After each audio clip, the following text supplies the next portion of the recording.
Well, welcome to the Beyond Cinema studio presented by Celebs.com up here at TIFF. Ziad Doueiri, first of all, congratulations on your film. It's been receiving a lot of buzz, since screening it, Telluride as well. What's that feel like to you, finally getting it out into the world and having these responses come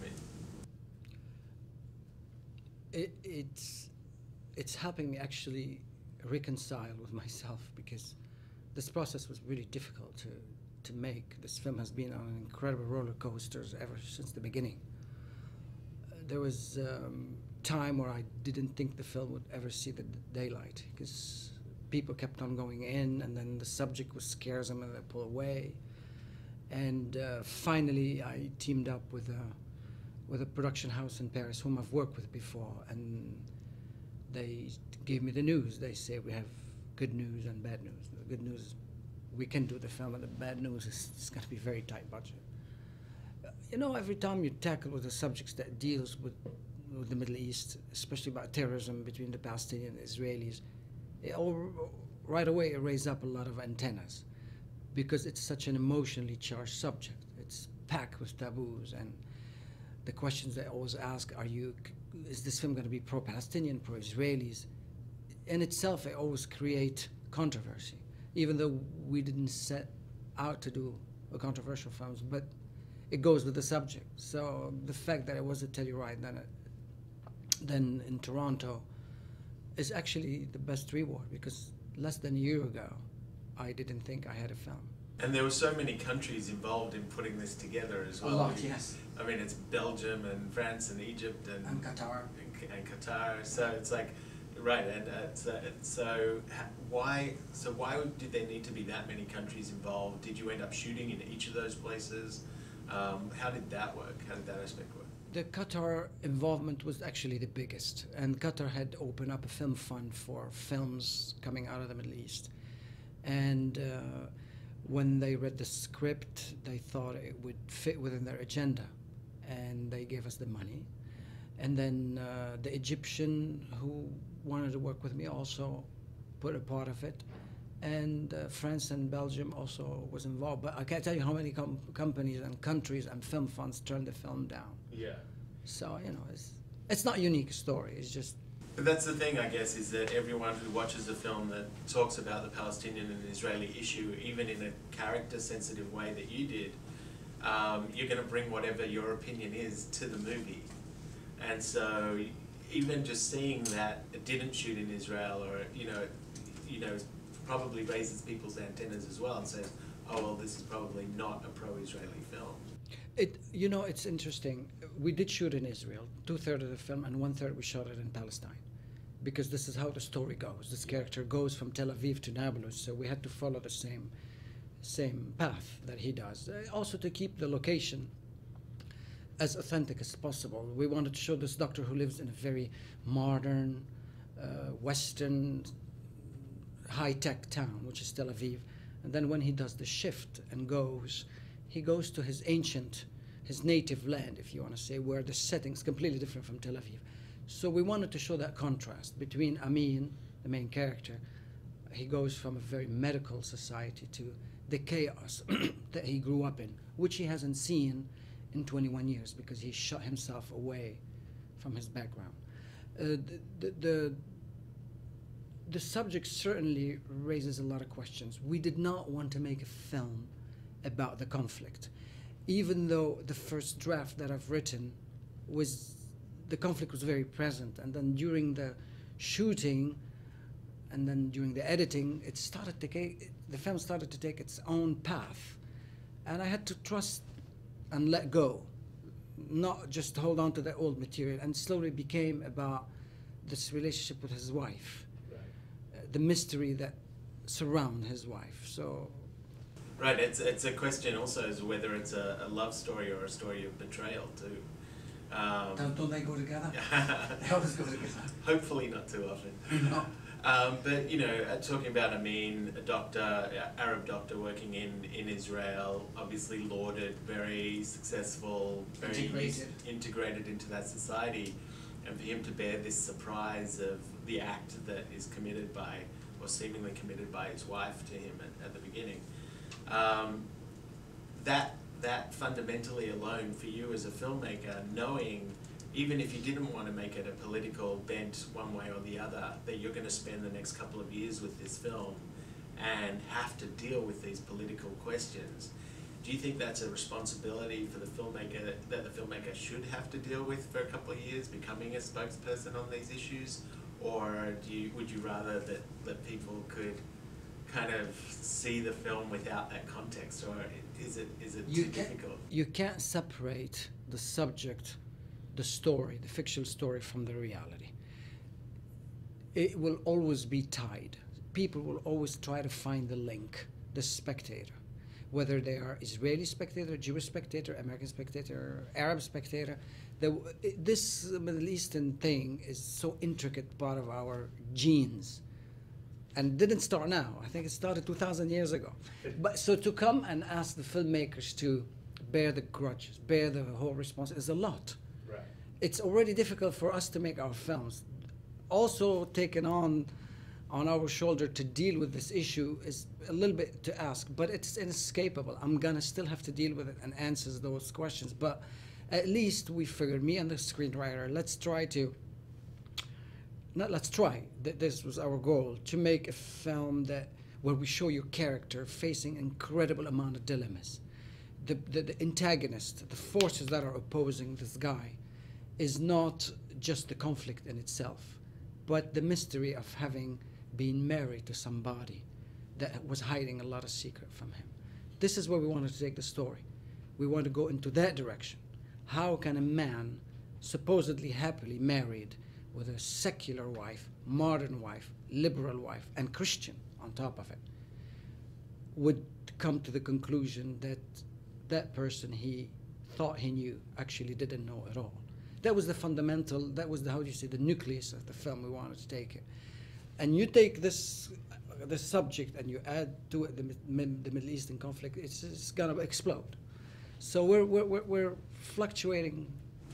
Yeah, and it'll be interesting for you to take it to different audiences, because every audience around the world is going to have a different bias inherently.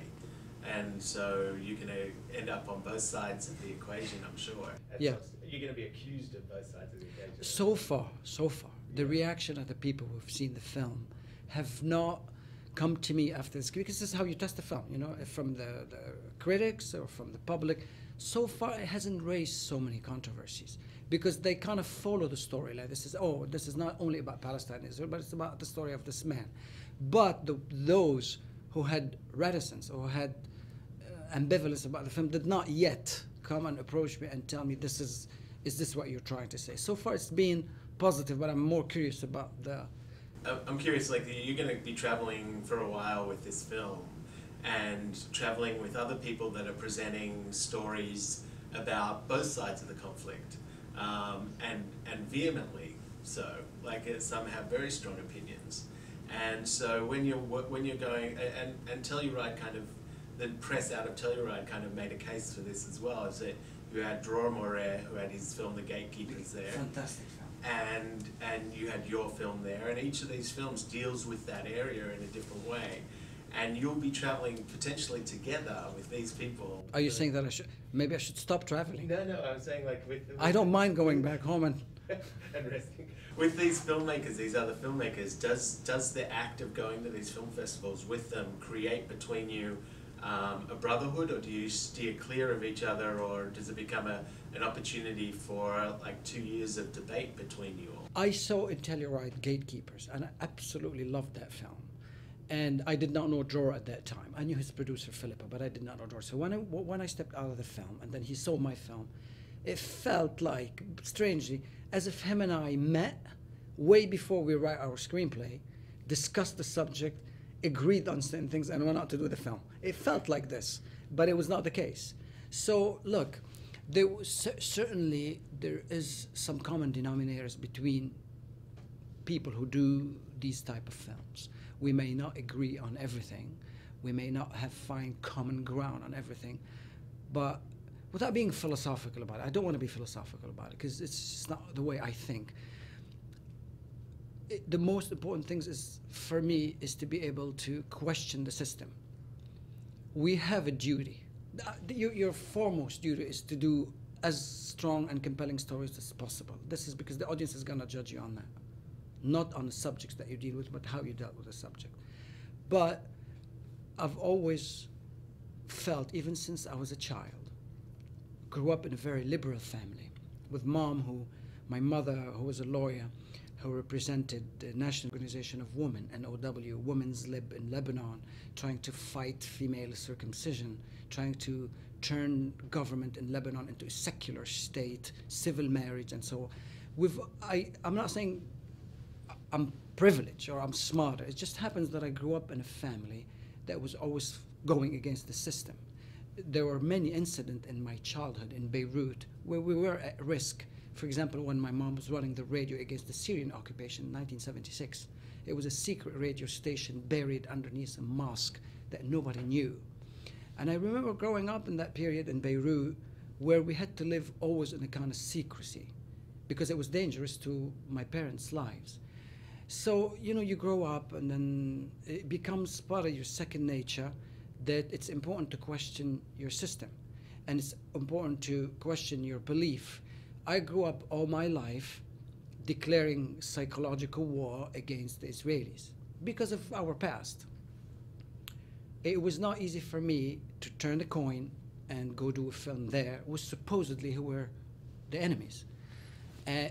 Why? Because we're curious. Because I don't think you can go on in life, not for everybody, but for me, without questioning the other side. I didn't believe the Israelis, no matter what has been done, no matter what atrocities are committed on both sides, I didn't believe at the beginning that they had a narrative. I didn't think the Jews had stories to tell. I didn't think they had a side of the story. It was important a little bit to explore. Why are they reacting like this? Why do they use an incredible amount of weaponry? And slowly we start finding out that every side has their own perspective. Whether you agree with it or not, that's a different topic. Whether you agree with the methods or not, that's a different topic. But when I got to Israel and I started working with the Israeli crew, I find out that they have their own anxiety, their own insecurity, their own fear, and sometimes they react according to that, not according to just biblical land or God entitled us to this land. It was not just about that.